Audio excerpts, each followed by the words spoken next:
how's it going, folks? Well, this is the first episode of Wrestling Connect. It is Wednesday, February 13th. Welcome to the first episode. And like every first episode, things might be a little rocky, but at the same time, I do want to thank everyone who has supported the channel over the last few years here. I did have an excellent vacation last week in Mexico. I tried to keep everyone updated with some of the news that was going on in the world of wrestling, as well as the website healbynature.com, daily pro wrestling news over there. Let's get into some of the news that has been going on this past week. The first one is some sad news with the death of Pedro Morales.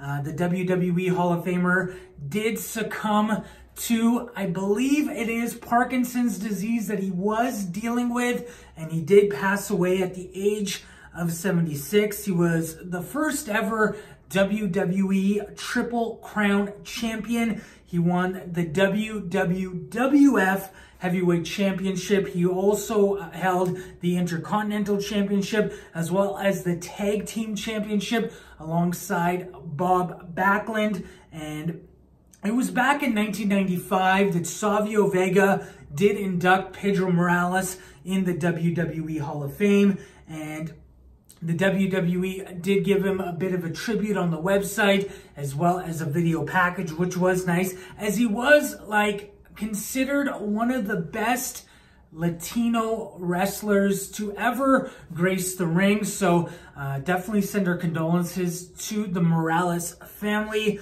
And getting into other news here, Sasha Banks. So the deal with Sasha is she has been dealing with an undisclosed injury for several weeks now following Royal Rumble. She did have that match with Ronda Rousey over at Royal Rumble. And what the WWE did, it was kind of interesting here. They kind of stretched their own policy when it comes to injury, and they had Sasha Banks actually on TV. She wasn't in any major physical role, as Bayley ended up, doing most of the matches, but she was in the ring and she did have some physicality. And WWE's usual policy when it comes to somebody being injured and not clear is they don't want them in the ring taking any bumps, any physicality. So word coming from Dave Meltzer was that she was partially cleared before, and as of Monday, she was partially cleared. But then Tuesday, she actually got fully cleared, so she will be at the Elimination Chamber this upcoming Sunday, as her and Bayley will be going for the Tag Team Championship, the Women's Tag Team Championship in the Elimination Chamber match. The WWE did release a story stating that she had some sort of injury on her arm, and that was the reason that she was out of action. Now she's cleared. I don't know if she actually had an arm injury, if that's just part of the storyline. We do know that she was legitimately injured, and now she is cleared and ready to go. And speaking of the Elimination Chamber, which is this Sunday from the Toyota Center in Houston, Texas, let's go over the match card here. We can start off with the Women's Elimination Chamber match. It is going to be for the WWE Women's Tag Team Championship. We have Nia Jax and Tamina, the Riot Squad consisting of Liv Morgan and Sarah Logan, Mandy Rose and Sonya Deville. I guess they're now going as Fire and Ice. Is that the new name they're going as? They're going as something different now. I know that. The Iconics, also Bayley and Sasha Banks, as well as Naomi and Carmella. So they're going to go for the women's tag team titles. And then we also got for the SmackDown Tag Team Championship, we have The Miz and Shane McMahon. They're going to be defending the titles against the Usos.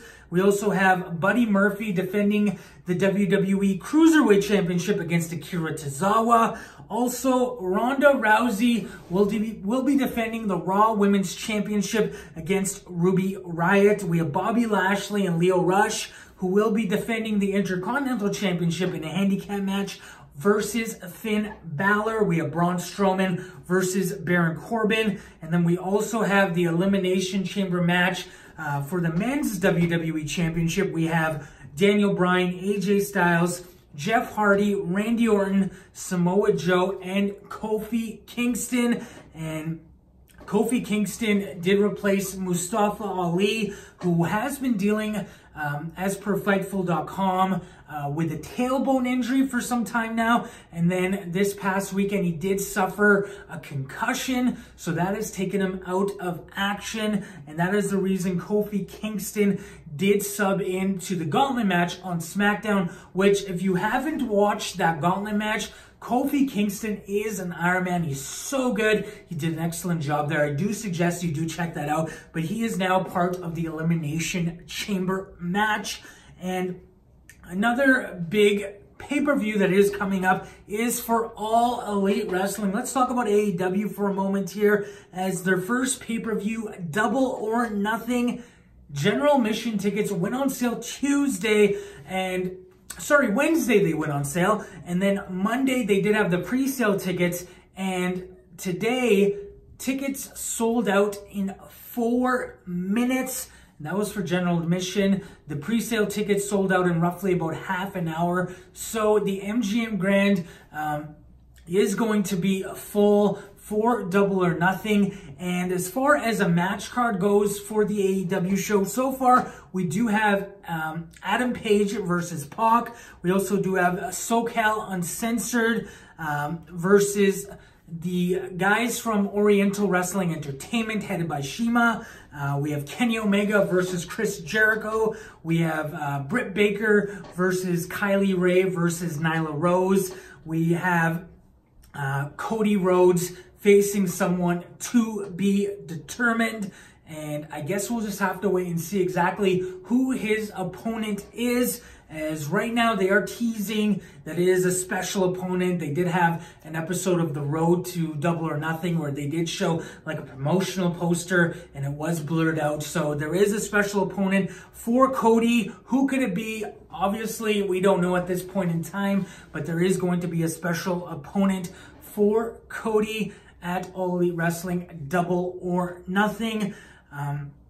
Getting into something a little different here, we do have some news in regards to Booker T filing a lawsuit against the video game publisher Activision for allegedly stealing his G.I. Bro character in the video game Call of Duty Black Ops 4. And Booker T filed a lawsuit yesterday against Activision Blizzard Incorporated, and Major League Gaming Corp. And the lawsuit does allege that Booker T's character G.I. Bro was copied by a Black Ops character named David Prophet Wilkes. And what Booker T did do with this G.I. Bro character, he did have it in WCW with his time there, but he also did make a comic book with that character, and he did trademark the character. So now what he's saying is that Activision and the Call of Duty Black Ops 4 video game basically stole his character,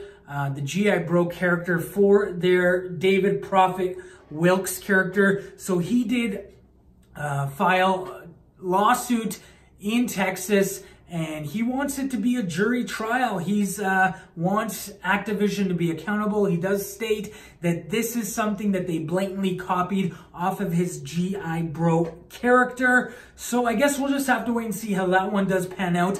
Another thing that is in the news right now, Batista. As some of you do remember, Batista was at SmackDown 1000. They did kind of build up a match between him and Triple H, and he did state in the past that like he wants his final WWE match to be with Triple H. He wants to work WrestleMania. He did say that in the past.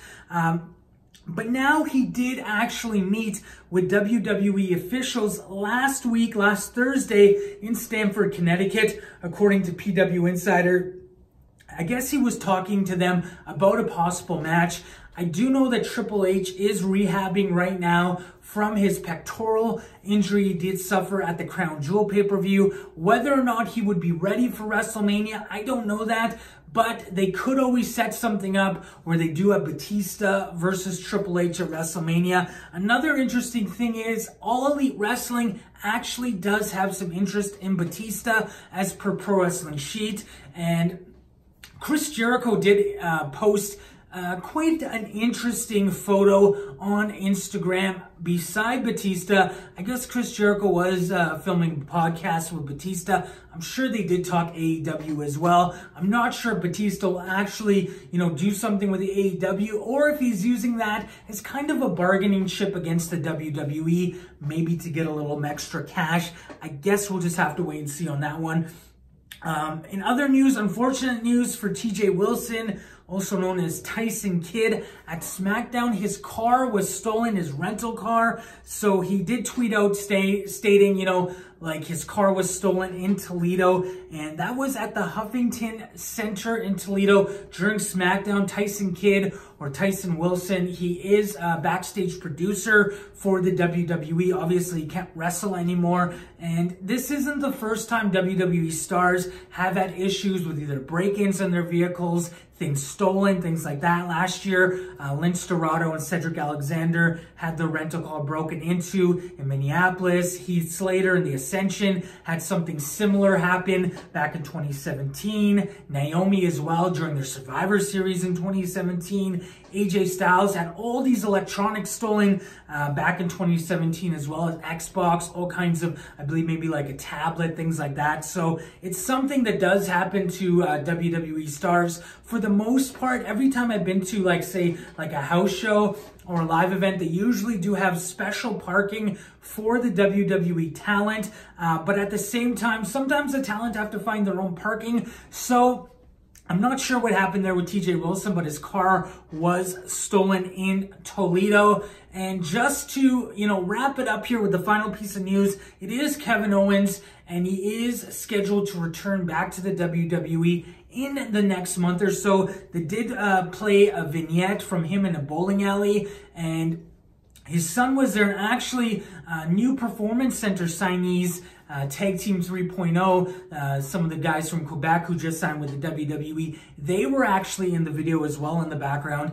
And Kevin Owens is stating that he is returning in the next month or so, and he will return to either SmackDown or Raw. So as of right now, he isn't returning specifically to Raw, and he does state in the next month or so. He did have double knee surgery last year. It does look like Owens will be returning as a babyface. It just looks like from his promos, from the stuff he's been saying on social media, he doesn't really have any sort of heel persona behind him. I guess we'll just have to wait and see when he does return to television. Originally, it was thought that he was going to return after WrestleMania, and there was a lot of speculation that he would return at the next Superstar Shakeup, which will be in Montreal in April the 15th and 16th.